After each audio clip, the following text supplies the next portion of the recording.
She's not quarreling, she's not blaming, she didn't even sound angry. Obviously, she was distraught, but she says, Prime Minister, just come talk to me about it. Why they kill my brother?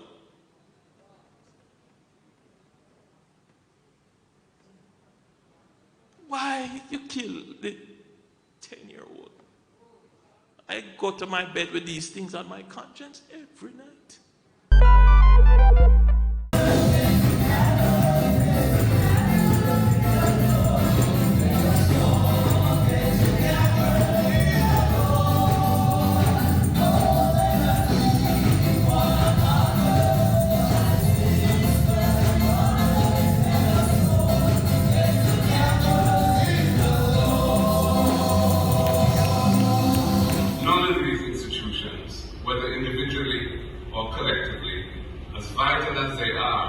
Can be a substitute for strong family life because most of our lives are spent at home.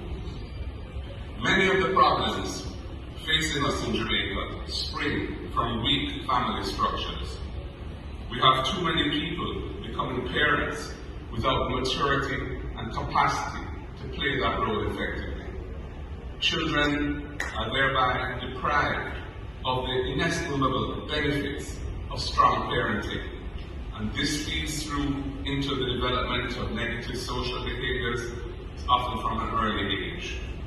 Poor educational outcomes and the high levels of domestic violence and violent crime that plague our society are, in large measure, the result of weak or failing family structures.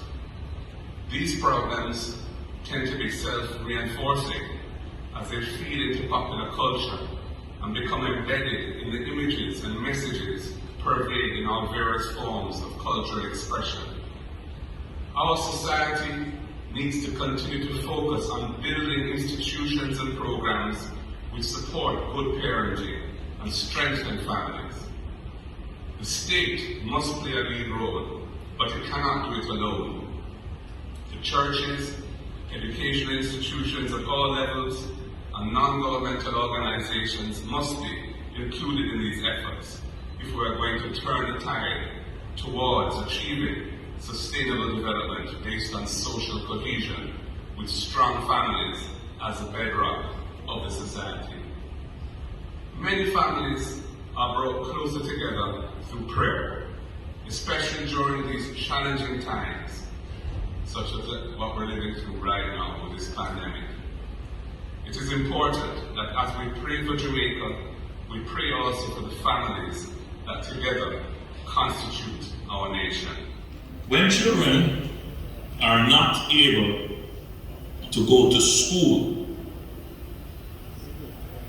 and are deprived of a year of learning, or almost 2 years of learning, the impact of that on a country like Jamaica is incalculable.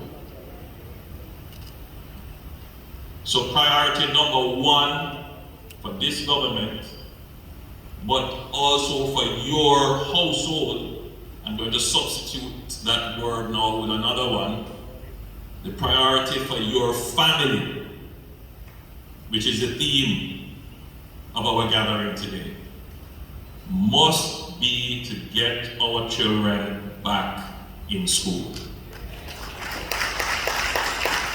The pandemic has revealed, which we have always known, that our family structure is not evenly strong enough across the society to take care of our children without the support of the schools.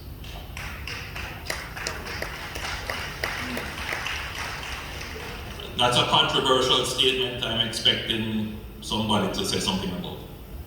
However, the truth is that there are some families that simply cannot take care of their children.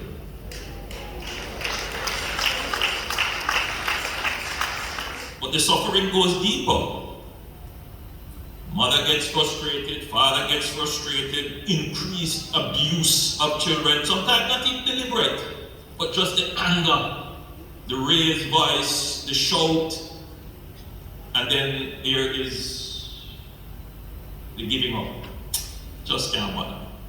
If you get on, you get on. If you learn anything, then lucky you.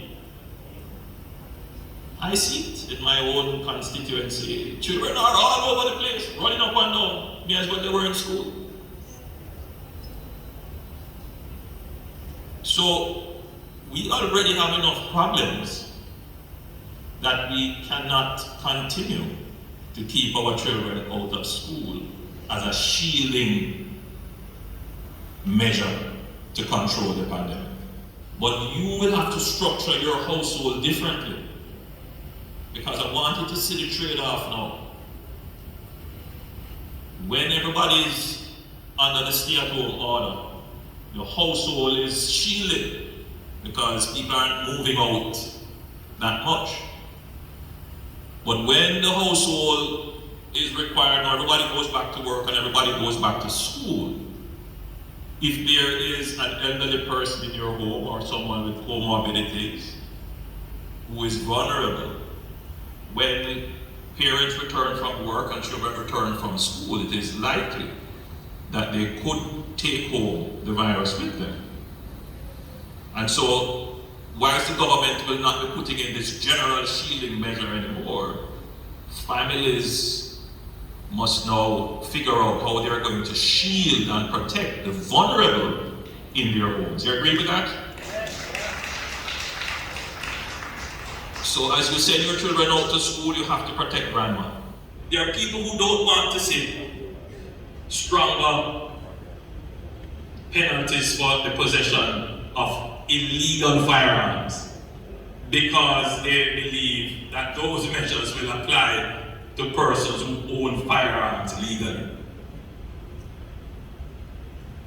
If you see what I'm saying. So those persons who own firearms legally don't want to be caught in tougher penalties for illegal firearms. Want to make it absolutely clear. Jamaica does not have a significant crime problem with legal firearms. Meaning firearms that you went to the FLA, you did your interview, they did your background check, they determined that you're fit and proper, you went to training, and you have to relicense your firearm every year. Why? Because we know who has the gun. The gun is in a registry. If it is fired, if it is shot, we can trace back. So those people don't need to worry. That's not no target for you. I read in the papers today of the two brothers who were murdered in Westmoreland. I am so sorry about it. And the sister saying, Prime Minister, I just want to talk to you about it. I just want to, it's an appeal to hear what are our leaders doing about this. She's not quarreling, she's not blaming, she didn't even sound angry.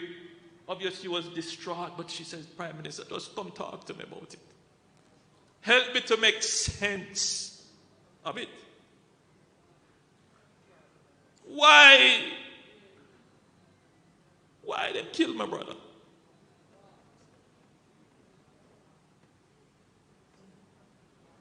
Why you kill the 10-year-old?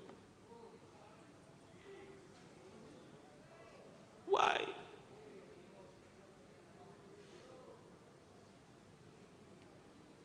I go to my bed with these things on my conscience every night.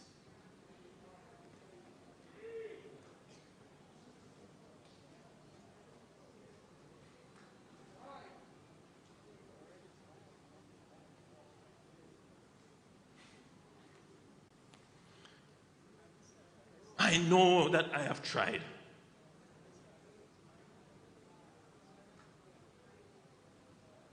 It's a minefield. Because every turn you make, there is someone who is trying to stop it. And I have to wonder, are they in support of the criminals in the country?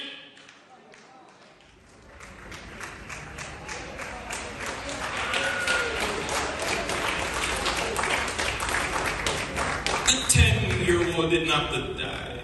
She didn't have to die. We are there, so you down there.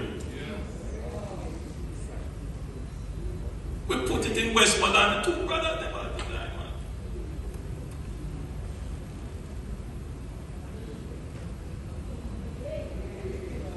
We said we have to put in stronger measures for guns. And there are those people in Jamaica who turn them out on it. As if to say we must allow the criminals to have the guns. When you see me, you say why I said, because I'm a firm believer. I'm what you call pro-life.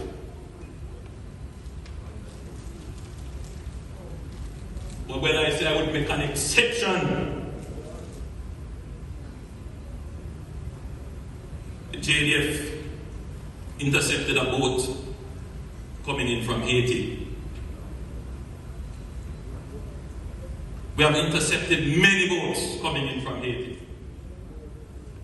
and from South American countries. When we intercept them, you know what they do? They throw off what they have into the water. So you're not likely to be able to get the guns. They throw it off. But this one, we were able to recover 2 firearms. We are increasing our capacity to have domain control of our territorial waters. People wonder why we're spending all of this money. Because we have to stop the guns coming in. That's why we're putting the boats out here. And we're going to put more